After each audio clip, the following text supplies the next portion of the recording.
Hello बच्चों, आज हम देखने वाले हैं इंग्लिश सब्जेक्ट इंग्लिश और इंग्लिश शब्द हिंदी भाषा में अर्थ सहित।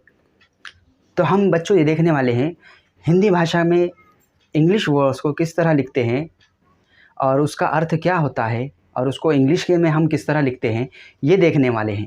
तो बच्चों ध्यान दीजिए इधर, और हम देखने वाले हैं जब हम इंग्लिश सब्जेक्ट को हम अपने जीवन में अपने स्कूल में इस्तेमाल करते हैं, हमको पढ़ना है, लिखना है और बोलना है, इंग्लिश को अपनी मजबूत भाषा बनाना है, तो सबसे पहले हमको क्या करना पड़ेगा बच्चों, आपको शब्द ज़्यादा से ज़्यादा या पाठ करने होंगे ताकि आप उस शब्द का इस्तेमाल करते हुए उसका अर्थ भी आपको याद होना चाहिए, शब्द भी याद होना चाहिए और अर्थ भी याद होना चाहिए, ताकि आप इंग्लिश बोल सको, पढ़ सको, लिख सको और किसी से बात कर सको, है ना बच्चों। हाँ, इंग्लिश भाषा बहुत ही आसान भाषा है, लेकिन उसको आपको मेहनत करना पड़ेगा, तब जाके आप एकदम इजीली बोल सकेंगे, है ना। हाँ बच्चों, तो सबसे पहले हम देखते हैं हिंदी भाषा के अंदर हमने लिखा है ईज़, है ना बच्चों, ईज़। अब इसको इंग्लिश में किस तरह लिखेंगे, ई को आई और एस को एस, सो को एस। अब ये हो गया ईज़, है ना बच्चों, ये हो गया ईज़। अब इसको क्या कहते हैं हिंदी के अंदर, ये हमको मालूम होना बहुत ज़रूरी है। इसके लिए आपको क्या करना पड़ेगा, ये शब्द को आपको अपने नोटबुक के अंदर लिखना पड़ेगा। तो जब आप ये याद कर लेंगे और इसका अर्थ भी आपको पता होगा तो आप क्या कर सकेंगे, इसका उपयोग कर सकेंगे। अब इसका उपयोग किस तरह करना है वो हम आगे के लेक्चर में देखने वाले हैं, है ना बच्चों। हाँ, अब जैसा कि एम, ए को ए ले लिया, मो को एम ले लिया, ये हो गया एम, है ना बच्चों। अब एम को क्या कहते हैं हिंदी के अंदर, तो है या पूर्वाहन, है ना बच्चों। इसका उच्चारण कब होता है, जब हम कोई चीज़ दर्शाते हैं तो उसको वहाँ कहते हैं है वहाँ पर, या फिर किसी समय से पहले, जैसे 12 बजे के बाद कहते हैं पीएम है ना बच्चों। जब उसी तरह हमें पूर्वाहन कहते हैं उसको। तो फिर एन, अब ए को ले लिया ए और नो को ले लिया एन, ये हो गया एन, है ना बच्चों। अब ये हो गया एन। एन का क्या अर्थ होता है, कोई एक, यहाँ पर लिखा हुआ है हिंदी के अंदर, उसका अर्थ हो गया कोई एक। अब जैसे कि एज, अब ए को हम ले लिया ए, झ को हमने ले लिया एस, ये हो गया एज। अब एज को क्या कहते हैं हम हिंदी भाषा में, जैसा।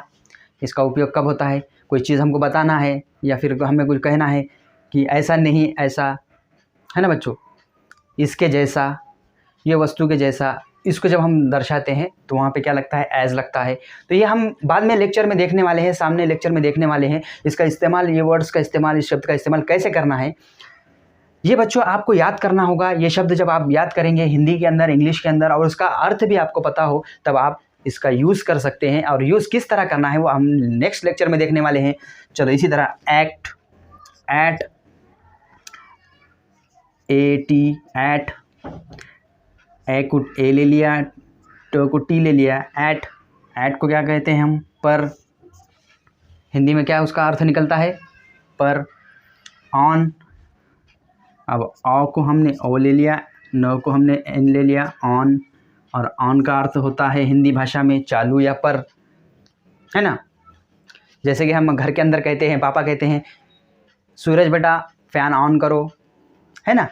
तो हिंदी में उसका अर्थ क्या हो गया कि पंखा चालू करो।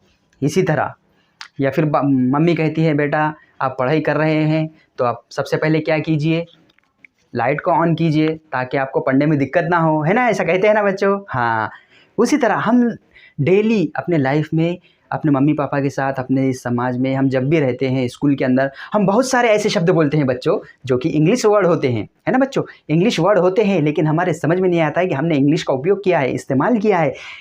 तो ऐसे ही बच्चों हम धीरे धीरे इंग्लिश को पूरा सीखने वाले हैं, इंग्लिश के हर शब्द को उसके अर्थ सहित हम सीखने वाले हैं, है ना। तो ध्यान दीजिए बच्चों। हाँ, अब ऑन हो गया।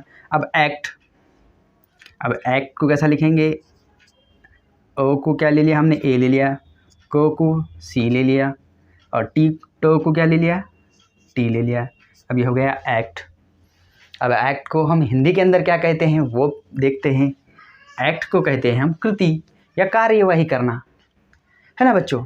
जैसे कि हम फिल्म के अंदर एक्टर कहते हैं, वो क्या करता है, एक कृति करता है, एक हलचल करता है, उसकी एक अपनी लैंग्वेज होती है जो कि उसको करना होता है। जब हम देखते हैं तो बहुत खुश होते हैं, क्या एक्टिंग की है हम कहते हैं, है ना बच्चों। हाँ, इसी तरह एक्ट यानी कृति करना या कार्य करना। अब उसके बाद है एंड।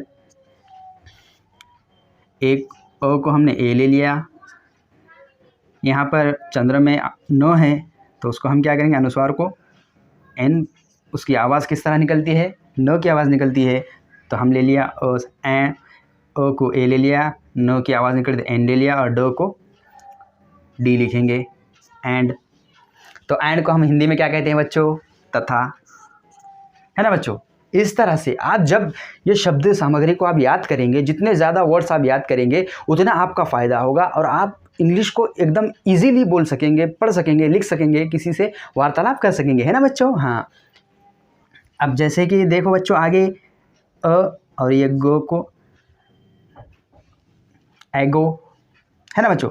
अब एगो हम ओ को ए लिखेंगे, गो को जी ओ लिखेंगे, गो, ये हो गया एगो।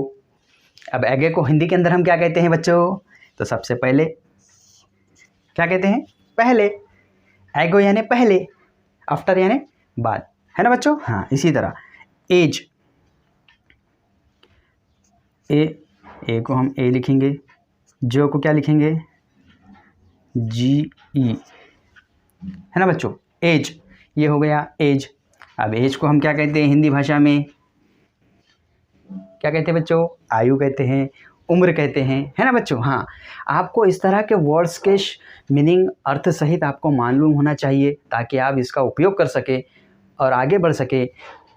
इंग्लिश को एकदम ईजीली भाषा है, लेकिन आपको क्या करना पड़ेगा, सबसे पहले आपको शब्द सामग्री को बढ़ाना पड़ेगा। आपको हर शब्द की मीनिंग मालूम होना चाहिए। जैसे कि ईज़ कैसे कहते हैं, ईज़ का मतलब क्या होता है ना, है क्यों, आहे, इंग्लिश मराठी के अंदर आहे कहते हैं, हम हिंदी में है कहते हैं, है ना बच्चों। हाँ, इस तरह से।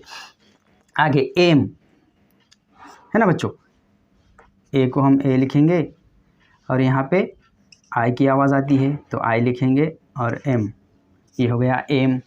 एम को हिंदी भाषा में क्या कहते हैं, उसका अर्थ क्या है। अब ये इंग्लिश के अंदर हो गया एम, इसका अर्थ हो गया उद्देश्य, लक्ष्य, है ना बच्चों। तो बच्चों ये थे, इस तरह से हमने इंग्लिश शब्द हिंदी भाषा में अर्थ सहित देखा है। आपको ये क्या करना है, अपने नोटबुक में लिख लेना है डेली।